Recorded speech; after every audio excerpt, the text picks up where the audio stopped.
Hello and welcome to Hello, This is the Doom Show. I am Richard. I'm very excited because Nafa is joining us once again. Welcome back to the show, sir. Hello, and thank you very much. No problem. You keep bringing the Shatner. We can do this forever. I thought we watched a Rob Zombie movie. No, that was The Devil's Reject. Oh, wrong paper. This is The Devil's Rain. I almost said The Devil's Ray Gun. 1975's The Devil's Rain.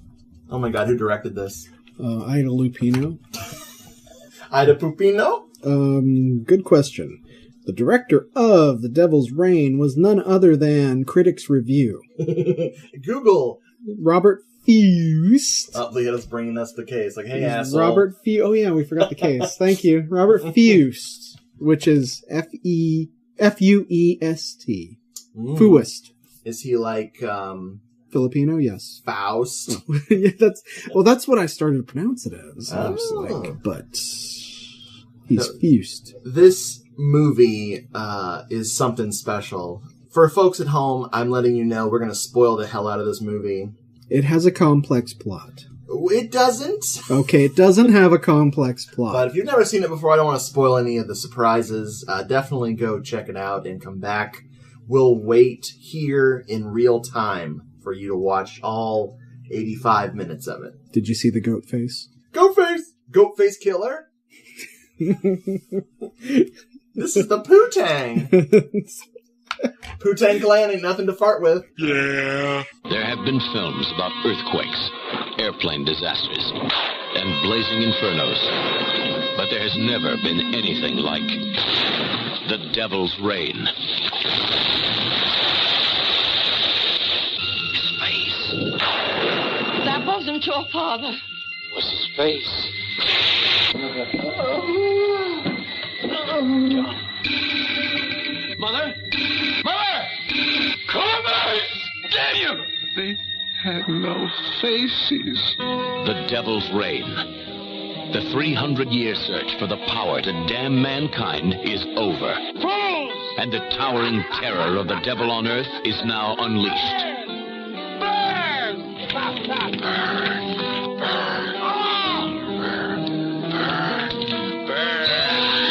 The Devil's Reign. Hundreds of souls held captive in an eternity of hell. Seize him! Possessed by the devil. You, my son, have defiled all that is holy. Mother, my God, my God! They become his worshippers and his demons. Starring Academy Award winner Ernest Borgnine, Eddie Albert, William Shatner, Keenan Wynn, and Ida Lupino as Mrs. Preston. And with the special participation of Anton LaVey, High Priest of the Church of Satan. The Devil's Reign. Conceived by the producer of A Man Called Horse. Created by the masters of magic of Planet of the Apes. Together, they bring you a melting hell on Earth. And absolutely the most incredible, unforgettable ending of any motion picture ever. Heaven help us all when the devils reign. Okay, the short version of the plot, which is easy because this has very little plot, is that a family has stolen a book from a group of Satanists, and the Satanists will kill to get it back. We find out that in a flashback, we find out that the family stole the book like 200 years ago, and they were cursed by a Satanist who swore to chase them down throughout time and destroy their family until the book is returned to the Satanists. Corvus. So that's pretty much the plot, right? He's also a goat face. Yes, he's a... Yeah. I don't even have to edit that in. You just added the sound effect. Oh, there's going to be so many sound effects in this discussion later. Don't do Death Metal Rooster. I can't handle it. Yeah. That's all I got. I just used both sound effects I had in the first 2 minutes. So, Yes, William Shatner does not... William Shatner is in this, which is one of the reasons why we had to have Nafa back on the show, because no one else understands the Shatner quite like Nafa. You're drawn to him like a moth to a fandango. In this movie, Shatner plays Mark Preston. He's the son of Ida Lupino, who plays his mother, Preston Lady. Preston Poe. Oh, there's our Poe reference. Ooh. Peepo. Let me see. I'm losing it already. And his father, who shows up and melts in the very beginning. Yes. Who is, I thought was Tom Skerritt, but obviously wasn't. Tom Skerritt is, he is Tom Preston. Mark Preston, that's Shatner. His brother. Their whole family is so screwed. They're just so not gonna make it. Yes, they're the family that stole this book. The movie starts on a dark and stormy night, and we hear about this dream that Mrs. Preston has been having over and over and over again. And Shatner has an attitude. He doesn't want to hear about this. A shatitude. A shatnitude? Oh. The person they're running from, and I would be running from him too, is Jonathan Corbus as portrayed by Mr. Ernest Borgnine, who was supposed to be played by Vincent Price, which is hilarious because Ernest Borgnine in one scene is wearing Western wear, like cowboy boots, jeans, and a shirt tucked in. You were like, you said, imagine Vincent Price in that outfit. Yep.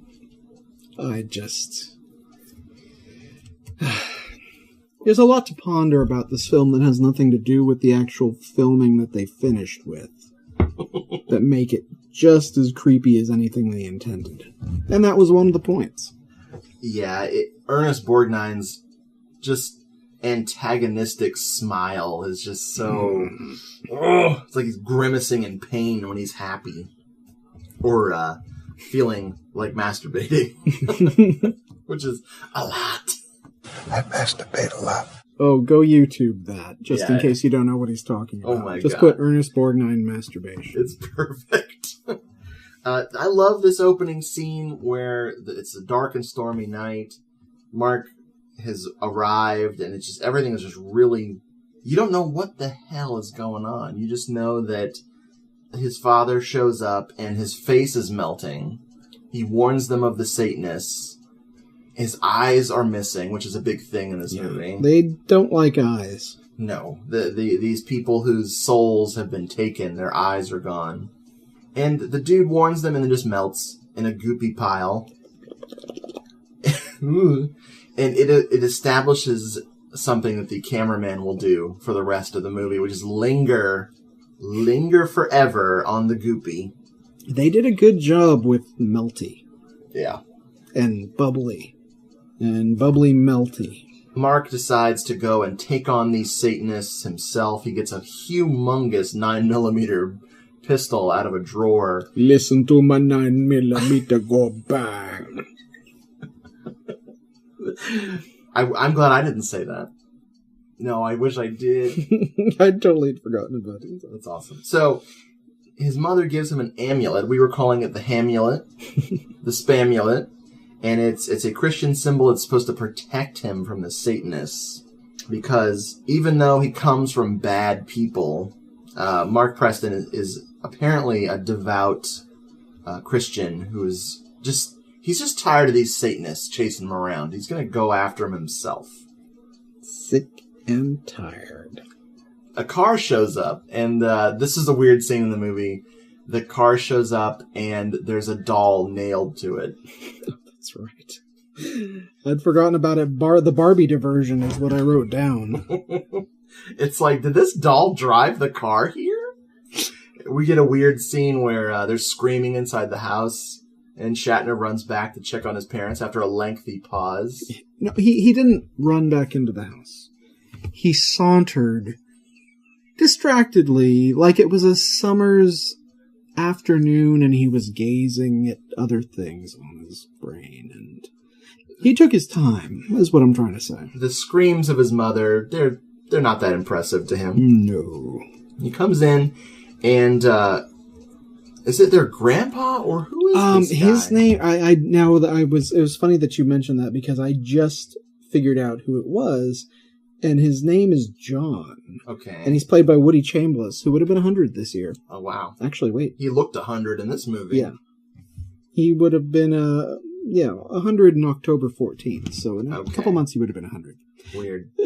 So it was John. Just John. Just John. He's just part of the family, maybe a grizzled uncle.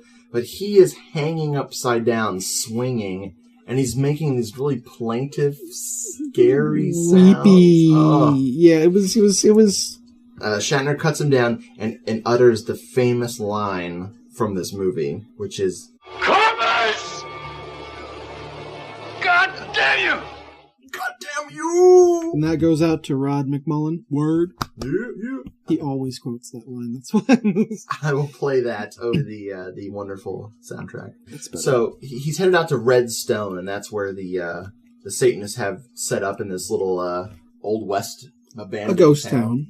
Oh yeah, this was filmed in Durango, Mexico. According to IMDb. Which has great scenery. It's very desolate. I really like the western town. It's really freaking cool looking. They eventually named a Dodge after it. A Dodge SUV, I believe. Ooh. I think it was born there. Doesn't your mom have a Dodge Durango? No, she has a Nitro. Nitro. Yep. Which was named after the WCW wrestling show. We got a Sparkles. Monday Nitro. Come here, Sparkles. I keep looking for a fact that I keep wanting to bring into this, but I cannot find it. Okay, you'll find it. I will find it. He drives out in the P-Wagon. There's a P painted on it for Preston, we presume. Yeah. But it's the same P as... Imagine the 70s Philadelphia Phillies P, that sort of curly one. Or the Pittsburgh Paints one, the rainbow one, but with no rainbows. Just with the stripes inside. So I guess we're supposed to assume their family is some big deal, but I don't know. It's very odd. It's just a P-Wagon. P-Wagon! He goes to this western town. He meets Ernest Borgnine, who is wearing his western wear, and it's just like a great scene. There's a lot of abstract dialogue in this movie. People are talking about things in very vague terms.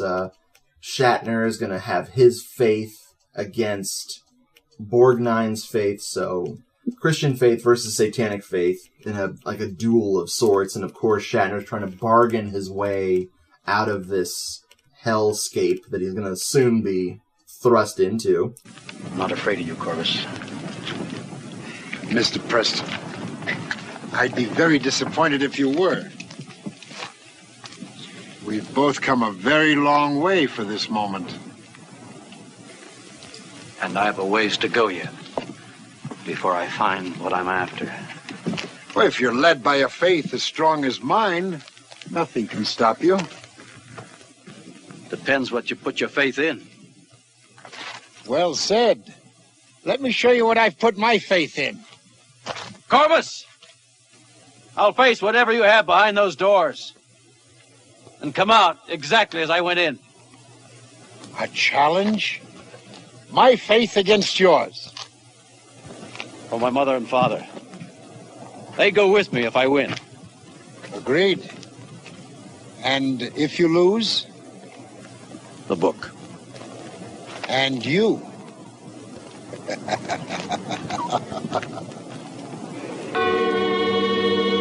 It's Captain Kirk versus Mermaid Man. Mermaid Man? SpongeBob SquarePants reference. Oh my god, I forgot. You told me that tonight and I already forgot. I'm not the SpongeBob enthusiast. Although I do want that guitar amp that you sent me. Wasn't that's that all awesome? SpongeBob. Oh, that's so cool. I didn't know they had all that SpongeBob instrumentation. I will. The tuner. I want the tuner. That was cool. That was fantastic. Sweet. And just in that brief SpongeBob 12-second respite, we've told you more about the plot than there is plot. So I just want to point that out. I can't deny it. It goes inside the satanic church, and it is satanic as hell. You've got... You know who was in there? Who was in there? The cabbie from Escape from New York. Hey, Snake, when'd you get in? I didn't even know they caught you. Oh, Snake Plissken in my cab? Wait till I tell Eddie. Hey, hang on, Snake. I'm trying to pad it out a little bit. Oh my god. That worked way too well. So, the satanic church is decked out. I mean, what is it about how satanic movies in the 70s were so much scarier? Well, even when I was a kid, the idea of Satan possessing people or getting tricked by Satan going to hell was freaking terrifying. What have you got around that time? You got Rosemary's Baby, The Exorcist, The Omen. Not just that, 976 Evil? Oh wait, that was later. And terrible. Well, I mean, just not only that, but you didn't have home video. You didn't have cheap video to produce so many things. You still had big cinema things. So no matter how bad the film was, you had this lush 35, 70 millimeter film stock.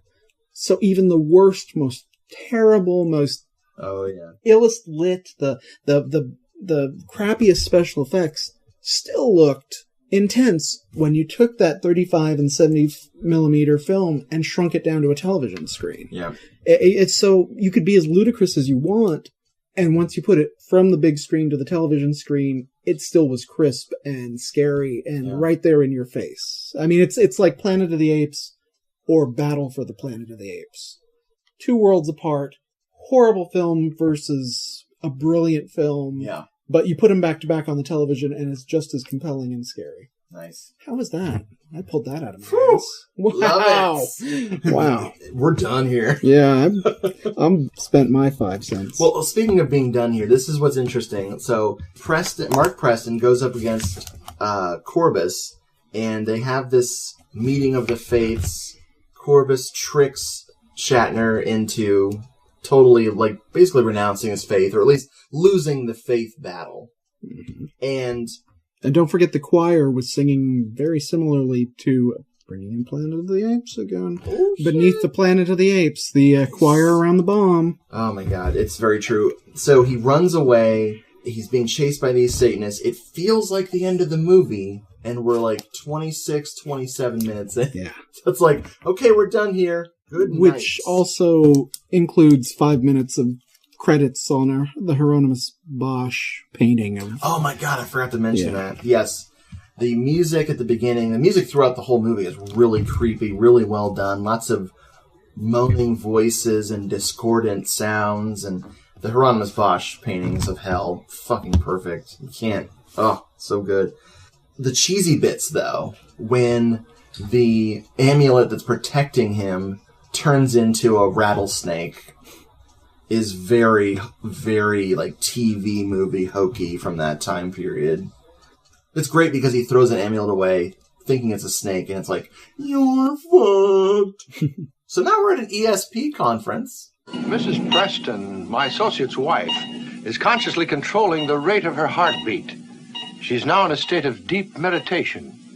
Dr. Richards, you mean she's controlling her body through willpower alone? Our experiments would indicate that there's nothing in the subconscious that cannot be raised to the conscious level.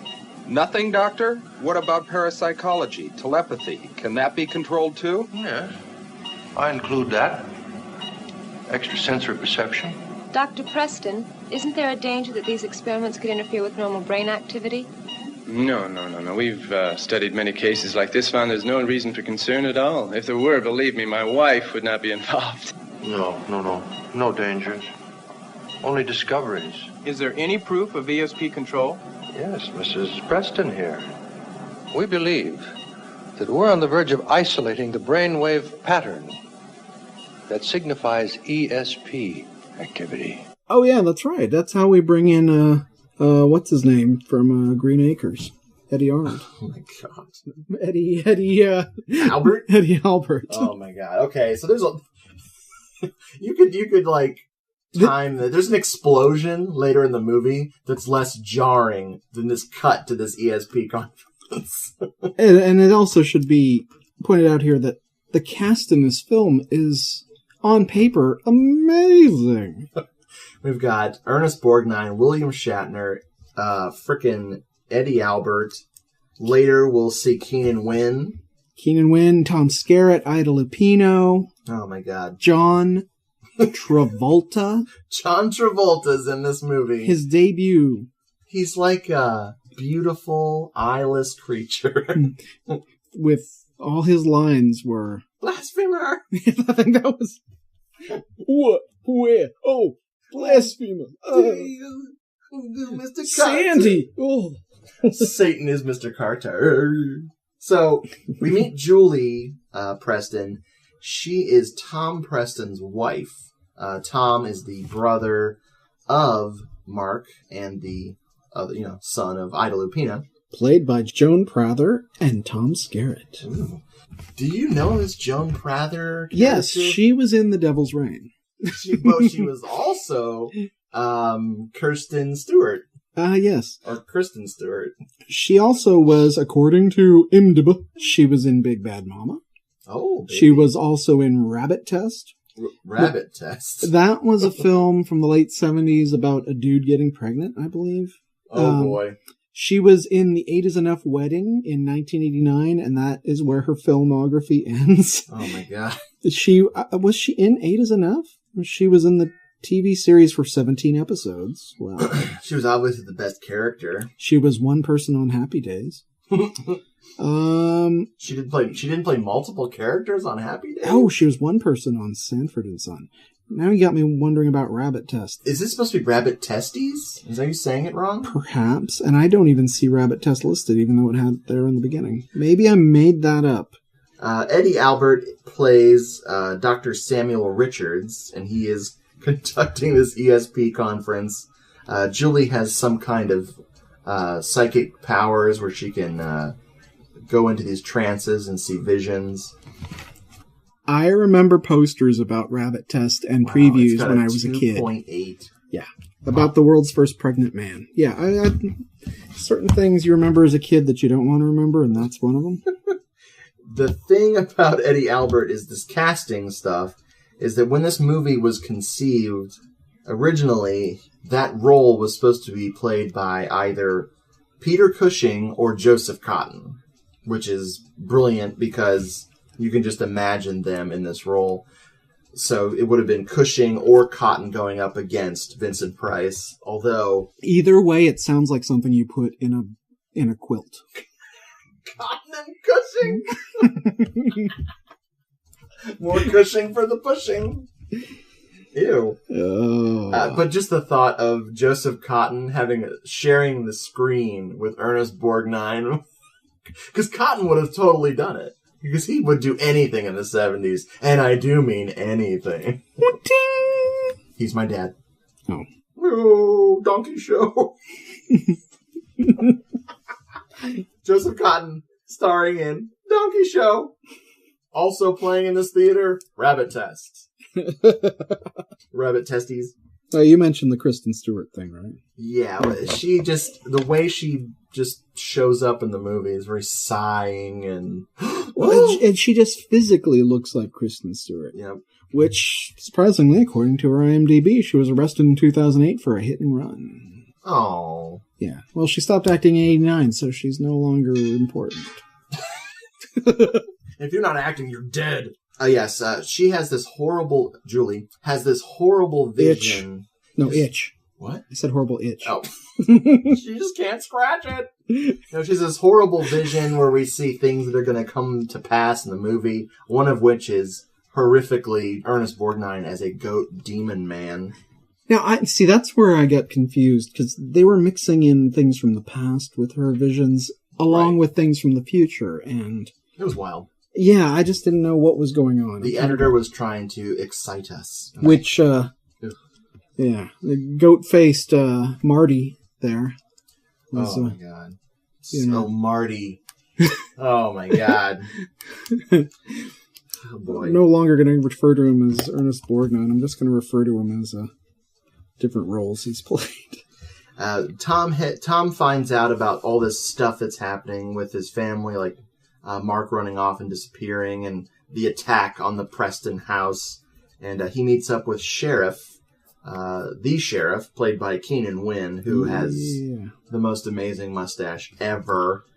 Great screen presence. I really like that actor. Keenan Wynn is awesome in everything he does, and I'm not just saying that. He's not exactly. He's a character actor. Yeah, he was the character actor. There are only a few character actors in the history of, until you get into more convenient things that, who set it up for everybody. He's one of them. Yeah. Gabby Hayes would have been one of them from the Westerns. Hey, come on, chuckwagon time! There's a very few, and maybe a couple from like the Three Stooges or Marx Brothers films, but yeah, that's about it. Keenan Wynn is up there with the best of them. We find out that people are turning to wax. That's what these melting faces are, and this goop is that wherever someone dies in this movie, there's just this big, very convenient puddle of, wax. Shatner is now captured by the satanic cult. Well, he's been captured by the satanic cult, and they're trying to tempt him with Lilith, which is the most disturbing scene in the movie. This beautiful woman comes in, he's chained to this cross, and she leans over to kiss him, and the screen gets all fuzzy, and she backs up, and it's his mom with her eye holes, her freaking eyeless eye holes. It's like, what was more tempting to him, Lilith or his mommy? That switcheroo plays into it later, but let me just say also that considering all the Shatner vehicles from this time period, he had the most serious sideburns in this one. Yes. They were harsh. Mm-hmm. They were blocky and chiseled. Yeah. Man. He really was breaking out of that Star Trek thing. See, Shatner's wig in this is really good, right? Well, he wears a cowboy hat for the beginning. Right. So but and then he has a definite wig on later. Oh my god. So it's kind of distracting not to think of him with either of those things on during this, but he's my favorite. Wigger. That means something else. I can't believe that. Okay, so Julie and Tom head to Redstone to try and, deal with this shit. And Tom is armed with a huge shotgun. He's going to take out some bitches. They're attacked by somebody who has no eyes. Big shocker. There's some nice action set-piece stuff with the car exploding and them giving chase and going through this western town. It's really cool. They capture this guy who is attacking them, and Julie looks into his eye holes. We get a flashback to 200 years prior where we see Martin Fife. Who? A.K.A. Who? Mark Preston. Stop being an owl! Who? Jeffrey's going to like that part. We find out some shit went down between Martin Fife, a.k.a. Martin Preston, Shatner. He betrayed the Satanic Coven and got cursed by Jonathan Corbis. Who is also Max from Holiday Hookers. Oh my god. The best thing about this scene, though, is Shatner's long hair wig. He looks beautiful. I called him Goody Shatner. That's how I roll, bitch. But they're all speaking in, this thou thing thine. I almost said Middle Earth. It might as well have been. Yeah, ditched and wust. And it was so awful. That's the cheesiest they thing were in the movie. Pilgrims, apparently, from the Brooklyn Rock. I mean, Plymouth Rock. I mean, because the dude who plays the Centurion in Jesus of Nazareth could not shake that. I masturbate a lot. And, thou art Marty. Yeah, it was just... But thou hast taken the pleasures of Satan, and in return thou hast pledged thy soul in blood in the book. Without the book, thou art nothing. Oh my god. So, after this vision, Tom decides Julie should get the hell out of there. Puts her in the car. The P car. The P car. And she starts driving off. And of course, a genuine scare for me as a kid and now. Ida Lupino is hiding in the back, and she sits up, and it's just creepy as shit. She crashes the car, and now we know that... Into the only tree in Mexico. It's pretty deliberate. Julie is now, obviously, captured by the satanic coven. In the clutches of Mikhail from Mikhail's Navy. Yes. Now we're heading to the second ending of this movie. Since it's already ended, 30 minutes ago. During this satanic ritual, we got Shatner's about to be, we think, either sacrificed, converted, whatever. We don't know what's going on. But the important thing is that the screen explodes. No subtlety. No holding back. It just... And frickin' now... Ernest Borgnine is Goat-Faced Man, finally. Who is also Dominic from Airwolf. Him in that jumpsuit. I remember that. Ernest Borgnine and his freaking gigantic beer gut. I'll fix your helicopter.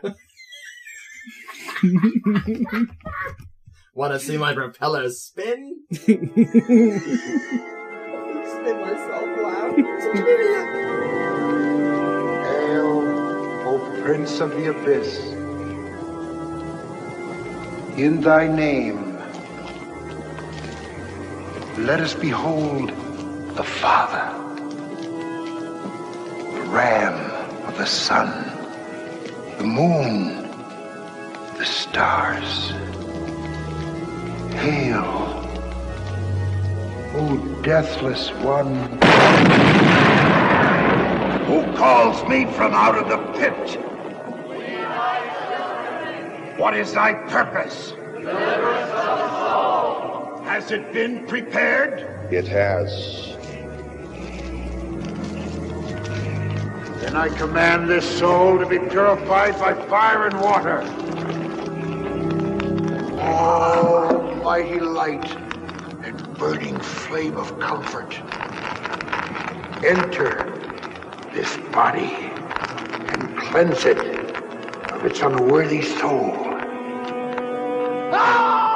So he's transformed, and this is where I have to note the crazy makeup in this movie. It is awesome 70s horror makeup. You've got your melting faces, your eyeless eye holes, and now you got Ernest Borgnine, Goatman, and it's good shit. It's good. It would have shocked people. On television, in the 70s and 80s, it would have been jarring. It is insane. On Blu-ray, DVD, high-def television, it's new zoo review of kids' TV. Right around this time, Eddie Albert and Tom Skerritt are hanging out. They're trying to figure out what to do next. And Eddie Albert has my favorite line in the whole movie. He takes out this big satanic book that has the names of all these souls and has all the rituals and paintings of Satan in it. Tom Skerritt goes, "What is that?" And Eddie Albert, without missing a beat, goes, "It's a book." It's like, what? What is it? Where'd you get it? It's a book. What he meant to say is, it's Satan's slam book. Because it's obviously the names in there are written with Crayola magic marker, something or other, felt tip, something. I'm sure they smelt like grape because it was the 70s. It was a great flavored marker. You know. And they're on the veranda of that house having this exchange during the coldest winter in Mexico because everybody's bundled up and they didn't have any overdubbing, I noticed. No. That it was just whatever boom mic was there could pick up and they'd turn their backs and all you'd hear was, you know, unless they were speaking in code so that, you know, Gustav Gerber from The Veterinarian Christine 2, The Temptation didn't hear them. Knock, knock. Who's there? It's a book! They decide to crash this satanic party, trying to basically barter their way out of this whole thing. Now, this is still the one with Anton LaVey in the desert, right? Yes. Okay, because I wondered how they got there. How did they get directions? They just showed up and got hoods. It's all happening in Redstone. You heard about those kids out there. They take Shatner out in the middle of the desert in the same... I swear it's the same place he fought the Gorn in Star Trek. Oh, I'm playing that music. Yeah, I'm playing that There's music. where you're... Right now, please tilt your computers to the left. And now to the right. And now to the left again. Because we're in space. Yeah. He's wearing those Oakley over-the-head sunglasses over his hood, and I debated long and hard for years whether that was really Anton LaVey in this scene, and I am pretty sure it's Anton LaVey after seeing it tonight. He's not really looking too good in this movie. It's like, they say the camera adds 25 or 30 pounds. Well, that's 25 or 30 demons, I guess. I don't know. But the thing is, it's like he seems so unsure of himself for somebody who was such a vaudevillian. Oh my God. I'm sure once the camera started rolling, he got all put in his place by the other actors. It was just like, especially when you're dealing with Kip Callaghan from Small Soldiers. Oh man, how intimidating. Cuckoo! Tom Skerritt gets captured. Shit's getting real. He sees his bro. Shatner now has no eyes. He sees his mom there. She has no eyes. It's eyeless. Yeah. Oh yeah, and of course, John Travolta's all over the place. What? Where? He has his eyes missing, and he has this hole, his chin, like a hole in his chin, too. That was his sex symbol. I got a BB in my chin. It's so weird. I'll remember more of the 70s, and that was his sex symbol. Mr. Carter. I'm imitating somebody else. Yeah, I know. So Arnold Horshack was... Shit. So Nell Carter from Gimme a Break was... Oh, wait. They discover what my wife wonderfully called the Fabergé TV. That was perfect. It's a bottle of sorts, very egg-shaped, that contains all the souls, and most importantly, the titular Devil's Reign. Mm-hmm. But yeah, Leah's like, that's a really nice Fabergé TV. That just blew my mind. That was genius. It's really cool, though. They actually have a TV inside this bottle dealie playing, and the Devil's Reign is trapped in there. They need it to finish their ritual, but don't break it open, whatever you do. Yeah, because that would release the Devil's Reign onto the entire Earth, and, you don't want that to Oh, because that kills all the Satanists. I love it. Okay. Crazy shit goes down. Of course, the Fabergé TV gets smashed, blows a hole in the roof of the church, which I thought was awesome, and the rain starts pouring in. Everything goes batshit insane. Cue, I can't stand the rain. No, really. On my fingertips. No, wait, how does that song? Melts in your face, not in your hands. I can't stand the rain. I can't even stop thinking about the rain. Super duper fly. I knew it. Knew that was coming. Shatner plays a key role in this. He's going to give the Devil's Reign back to Ernest Borgnine. Also known as Ted Denslow from Basketball. God bless America. They actually talk him into going back to God and turning his back on Satan. That's how the deal gets broken. There you go. There's your irony. The man who caused all this crap saves the day. As everybody's melting, Tom Skerritt is fighting Ernest Borgnine, so it's... Harry Booth from The Black Hole. Man, I love that movie. Really? Yeah. I have it. We should do that one. Because it was genuinely frightening. Yep. Hey, folks. Future episode right there. This is probably... Well, I'm going to save that comment until the very, very end. There you go. Everyone's, like I was saying, everyone's melting. Ida Lupino gets green goo shooting out of her eye holes. I'm glad you said out of. I think she has an infection, Dad. They get out of the church as Ernest Borgnine, a.k.a. Corbus, a.k.a... Boris Vaslov from Ice Station Zebra. Oh, no. I said it English, zebra, like zebra. Station Zebra. They win, they get the hell out of there. And this is where the movie comes to a complete stop. And I appreciate this. They really wanted to show off their makeup skills with these people melting. Did I mention that when they get shot or stabbed, they bleed the different color wax? I probably didn't. I think you glanced over it, but I know we discussed it earlier, but... Oh, man, the special effects artist and the cameraman had a deal between them to pad this movie out. The camera does not linger. It fucking stops completely and just captures all these people melting, fingertips coming off and sticking to things. Just everything goes goopy. People deflating. It's really cool, but I'm like, how long is this going to go on? When they finally get tired of all this stuff, they blow up the church. And then blow it up again. And then they blow it up again. Then they burn what blew up. What the whole thing about this sequence, you started reminiscing about other films that, wow, this director and that director must have watched this. Yes. And it got me thinking about more and more that must have watched this scene and had to have been inspired or had it in the back of their head or, Yeah, this ending feels like Suspiria, City of the Living Dead. Mm-hmm. What was another one we came up with? You were talking The Beyond? The Beyond with the melting people and stuff. It's just... Other Fulci things. Yeah, definitely felt like multiple Italian references. So I wonder if this movie did really well in Italy. Somebody must have watched it. I mean, it's still around, so I mean... Yeah. We get our last stinger with Tom and Julie. They're watching the place burn, and Julie is calling to Tom so that he'll come comfort her, and he hugs her, and they turn around, and of course, Julie turns into Ernest Borgnine. Who is also Hu Chang in China Corsair. Which would have been great if it was Ernest Borgnine in a brunette wig. That would have been so hot. That would have been great. So we get our last stinger. Oh, wait, one more little tidbit. Oh, yeah, there's the postscript.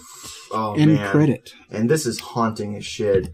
The credits are rolling. We're seeing Julie, the actual Julie, trapped in the rain. We assume she's now the only soul trapped in the Fabergé TV.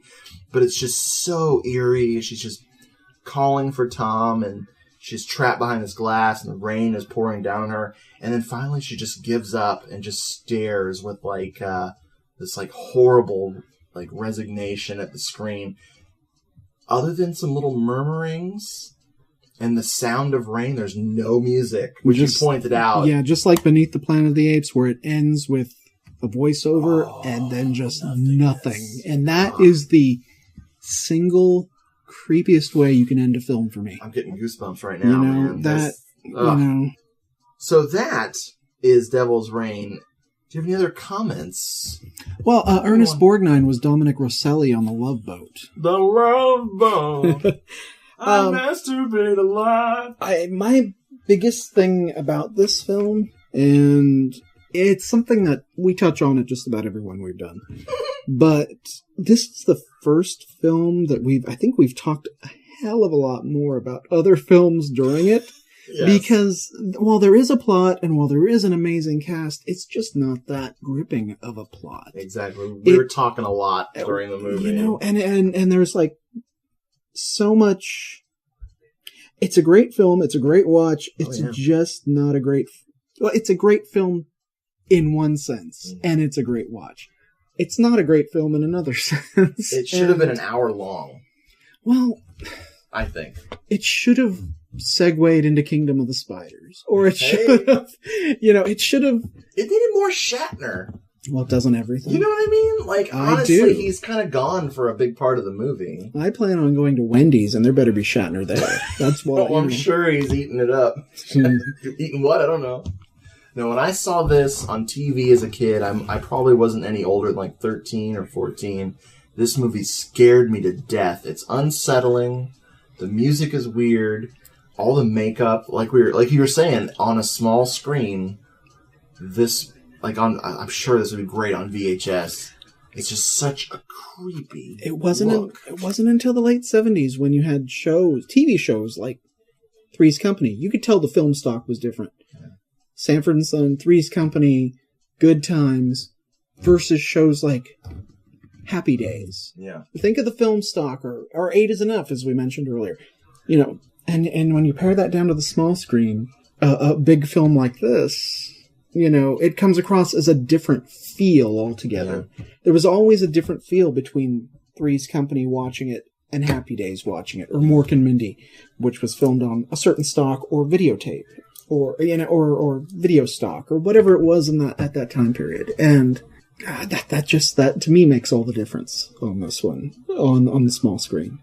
I'm wondering if Elvira, Mistress of the Dark, showed this movie. Maybe. That would be cool to look up. I want to do a series where I just watch everything that she ever showed on her show.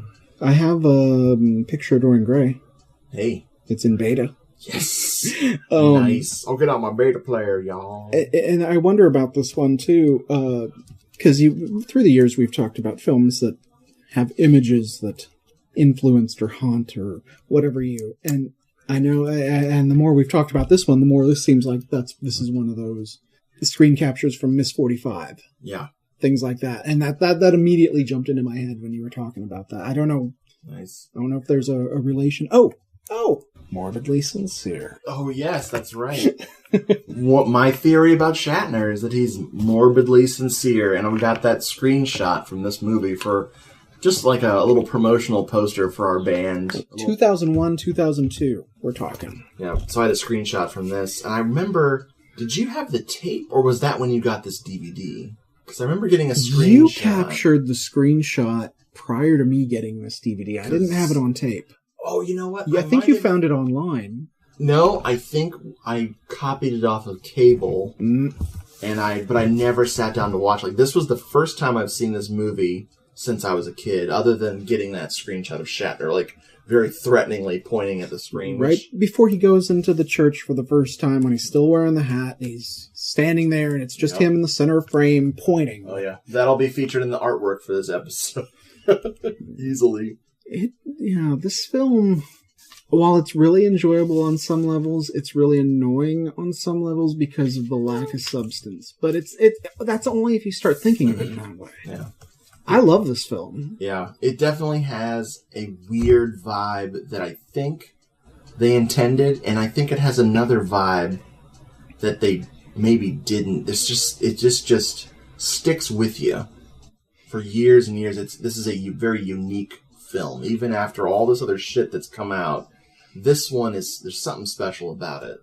It's a nightmare. Well, there seems to be a certain genre of films from the late 60s, early 70s, mid 70s, even probably into the later 70s, that takes this jumble of thoughts all over the place and like it's like laughable and silly and kind of frightening, but more just like, what is this? And then hones it all down into these endings that have very stark, very poignant, very terrifyingly isolated endings. Like Beneath the Planet of the Apes. Yeah. Like this one, for example. I can't remember the ending of it, but it seems to me that Zardoz is one of those films. Oh, man. I forget how it ends, but it starts off silly, and then it just gets... Maybe it's so silly, then it starts getting more serious towards the end. They have that tone that's just... It's kind of like going to a theme park with your parents when you're 5, and then getting lost. But that's where it ends. You know? It's that same sort of... You're an orphan forever. Yeah. You know, there is no resolution. It just ends it there. And it's just that sort of stark ending. And I remember some of the Hammer things, you know, in my mind at least, cliffhang like that. And especially at this time and that film stock and that everything, it's the right combination, even though who'd have thought peanut butter and cheeseburgers would go together, you know? Right, or bacon and peanut butter. On bacon, you know, throw that all together, and then for some reason at the end it works. And it's like, it shouldn't work, but it did. I just had a vision of William Shatner sitting by his pool eating a horse. And with that, we're done. Well, thanks for listening, folks. That was a lot of fun. Yeah, and this is actually one of our shortest ones. What's the time? Just under 50 minutes. Nice. 49, 42, 43. That's because 44. we spent so much time 45. on the plot. 46. Yes. So with this, go watch Impulse. Yes. Go watch Impulse. Go watch Incubus. Satan's Blood. Oh wait, Shatner's not in Satan's Blood. Go watch Kingdom of the Spiders. Did you already say that? No, I didn't, but I think we mentioned it earlier. Good job. We might come back. We might do some. I feel like we should do a Shatner triptych where we just talk about. I have 3 Shatner films that we should watch, and one of them I can't remember the name of, but it's from the early 2000s. Oh no! And then Free Enterprise is another one. Free Enterprise. Oh no! So now you got me curious as to what the one that I'm thinking of is. Is it Miss Congeniality? Yes, we should watch Miss Congeniality. It's Shatner. What the? Oh boy! Hey, Epic Mealtime just favorited one of my tweets. That's weird. I'm famous. You're famous. I can't believe you took your time out of your schedule to talk to me. I know.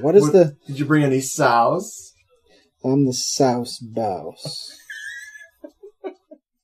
That was one of my... I'm stalling a little bit trying to find the... Well, I need to edit this too. I will. Yeah. La la la la la la la la la. Well, actually, this has nothing to do with the thing we just did. But the film that I'm referring to, that we should cover, watch at some point, that I just got the DVD really cheap, was a film called... I can't do Shatner. I think you just did it better than he does it. Oh, Jesus. You know what? I'm looking through his... And the film I'm thinking of is Shoot or Be Shot. Shoot or Be Shot. I bought the DVD See? Yeah. I bought the DVD somewhere for probably less than $1, and it's William Shatner and Harry Hamlin and nobody else who've ever heard Harry Hamlin? Mm-hmm. Oh, Perseus and Kirk go into a film, and it was 2002. No one comes out. An escaped mental patient holds a film crew hostage and forces them to film his screenplay. I have heard of this movie, probably because you told me about it. I don't know if I've told anybody about that. That's one of those dark secrets, but... Good night, folks. Bye-bye, birdie.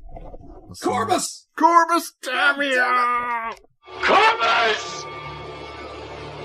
God damn you! Hey, folks. Thanks for listening. If you want to contact the show, it's doomedmoviethon@gmail.com.